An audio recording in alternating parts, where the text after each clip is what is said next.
തുടരുന്നത് ദൗത്യത്തിന് തടസ്സമാകുന്നുണ്ട്. ചുരത്തിലൂടെയുള്ള യാത്ര പുനരാരംഭിക്കാൻ ഇനിയും വൈകാനാണ് സാധ്യത. ചുരത്തിലെ യാത്രാ പ്രതിസന്ധി ആയതോടെ ചരക്ക് നീക്കം അടക്കം പ്രതിസന്ധിയിലാണ്. ലിനറ്റ് വർഗീസ് ചേരുന്നുണ്ട്.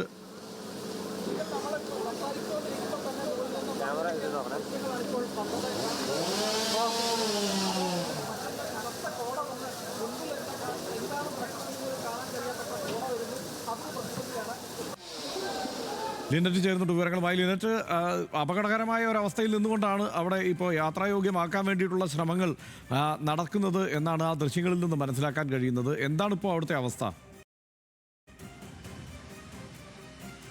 തീർച്ചയായും ഹർഷൻ പറഞ്ഞതുപോലെ അപകടകരമായ അവസ്ഥയിൽ നിന്നുകൊണ്ട് തന്നെയാണ് ഇവരുടെ ശ്രമം തുടർന്നുകൊണ്ടിരിക്കുന്നത്.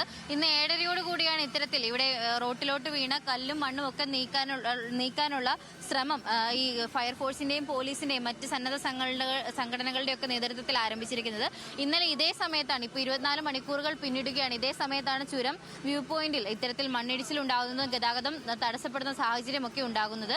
നിലവിൽ ഇന്ന് രാവിലെ 7:30 കൂടിയാണ് ഇത്തരത്തിൽ കല്ലും മണ്ണും ഒക്കെ തന്നെ നീക്കാനുള്ള ശ്രമങ്ങൾ ആരംഭിച്ചത്. രാവിലെ വലിയ കൂറ്റൻ പാറകൾ പൊട്ടിച്ച് ഇവിടെ നിന്ന് നീക്കം ചെയ്തിരുന്നു. ശേഷം ഉച്ചയോടുകൂടി ആണ് ഇത്തരത്തിൽ മണ്ണ് നീക്കം ചെയ്യാനുള്ള ശ്രമം ആരംഭിച്ചത്. എന്നാൽ ശക്തമായ മഴ ഈ പ്രദേശത്തുണ്ട്. അതോടൊപ്പം തന്നെ ശക്തമായ കോടമഞ്ഞും ഉള്ളതിനാൽ ഈ ഒരു ശ്രമത്തിന് തടസ്സമുണ്ടാക്കുന്ന രീതി തന്നെയായിരുന്നു തുടർന്നുകൊണ്ടിരുന്നത്.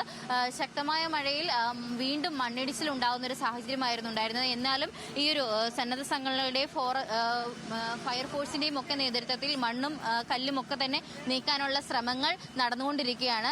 നിലവിൽ ഇപ്പോഴും അല്പനേരം മുൻപാണ് ഇവിടെ ഫയർഫോഴ്സ് ഉദ്യോഗസ്ഥരൊക്കെ തന്നെ മുകൾ വശത്തേക്ക്, ഈ ഒരു മലയുടെ മുകൾ വശത്തേക്ക് കയറി താഴേക്ക് വീഴാൻ സാധ്യതയുള്ള മണ്ണും കല്ലും ഒക്കെ തന്നെ താഴേക്ക് തന്നെ ഉന്തി തള്ളി താഴോട്ട് ഇട്ടതിന് ശേഷമാണ്, അപകട സാധ്യതകൾ ഇല്ല എന്ന് ഉറപ്പുവരുത്തിയതിനു ശേഷമാണ് വീണ്ടും ഇത്തരത്തിൽ മണ്ണ് മാറ്റാനുള്ള ശ്രമം ആരംഭിച്ചിരിക്കുന്നത്. കഴിഞ്ഞ 2 മണിക്കൂറുകളായി മണ്ണ് വീണ്ടും ഇടിഞ്ഞിട്ടില്ല എന്നാണ് അധികൃതർ പറയുന്നത്. ADMA മീറ്റിംഗ് വയനാട് കളക്ടറേറ്റിൽ ചേർന്നുകൊണ്ടിരിക്കുകയാണ്. എത്രയും പെട്ടെന്ന് തന്നെ ഗതാഗതം പുനഃസ്ഥാപിക്കാനുള്ള നിർദ്ദേശങ്ങളാണ് അധികൃതരുടെ ഭാഗത്തുനിന്ന് നൽകിയിരിക്കുന്നത്. പ്രത്യേകിച്ച് സുരക്ഷാ സംവിധാനങ്ങളൊക്കെ ഒരുക്കിയതിനു ശേഷം അപകടങ്ങളൊന്നുമില്ല എന്ന് ഉറപ്പുവരുത്തിയതിനു ശേഷം മാത്രമേ ഗതാഗതം പഴയ രീതിയിലേക്ക് സാധ്യമാവുകയുള്ളൂ. ഹർഷം, തീർച്ചയായും എന്തായാലും ഗതാഗതം തടസ്സപ്പെട്ട അവസ്ഥ തന്നെയാണ്.